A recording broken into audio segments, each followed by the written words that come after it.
Hi guys. So recent டைமில் world ஹிஸ்ட்ரிக்கு தமிழில் ஒரு புக்கு வந்து நம்ம பார்த்துருக்கோம். என்ன அப்படின்னா யூபிஎஸ்சியில் நம்ம வேர்ல்டு ஹிஸ்ட்ரிங்கிற சிலபஸ் வந்து மெயின்ஸில் இருக்குது. ஸோ அதுக்கு நிறைய பேர் நீங்கள் தமிழில் எக்ஸாம் எழுதுவீங்க, பட் அதுக்கான சோர்ஸ் வந்து தேடிட்டு இருப்பீங்க. ஸோ யூபிஎஸ்சிக்கு தமிழில் இருக்கிற ஒரு வேர்ல்டு ஹிஸ்ட்ரி புக்கு. ஸோ இது பார்த்தீங்க அப்படின்னா ஒரு 18 டாபிக் இருக்குது. ஸோ 18 டாபிக் இருக்குது. ஸோ அதுலேயே தொழில் புரட்சி, அமெரிக்க புரட்சி, பிரெஞ்சு புரட்சி எல்லாத்தையுமே வரிசையாக போட்டிருக்காங்க. பட் புக் வந்து நீங்கள் ஒரு டைம் ரீட் பண்ணி பார்க்கலாம். நம்ம நார்மலாக எப்பவுமே ரீட் பண்ணணும் அந்த மாதிரியே இருக்குது. பட் யூபிஎஸ்சி ரிலவெண்ட்டாக இருக்குது. சரியா? ஸோ ரீசெண்ட் டைமில் பார்த்த வேர்ல்டு ஹிஸ்ட்ரிக்குன்னு பார்த்த தமிழில் இருக்க ஒரு புக். ஓகேவா?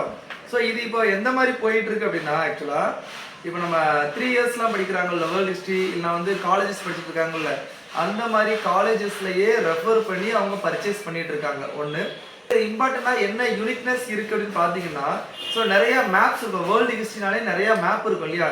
இதில் மேப்ஸ் வந்து இதில் உள்ள ஆத்தர் என்ன பண்ணியிருக்காரு அப்படின்னா, ஸோ நெட்டில் இருந்து பெருசாக எடுக்காமல் அதில் வரக்கூடிய ஒரு சின்ன சின்ன சேஞ்சஸையும் அவரே மார்க் பண்ணி போட்டிருக்காரு. ஓகேவா? ஸோ ரீசெண்ட் டைம்ஸில் பார்த்தா வேர்ல்டு ஹிஸ்ட்ரிக்கான ஒரு புக்கு. ஸோ அது சேல்ஸில் தான் போயிட்டு இருக்கு. ஸோ கான்டாக்ட் பண்ணோம் அப்படின்னா இதோட நம்பர் கான்டாக்ட் பண்ணிக்கலாம். ஓகேவா? So thank you guys.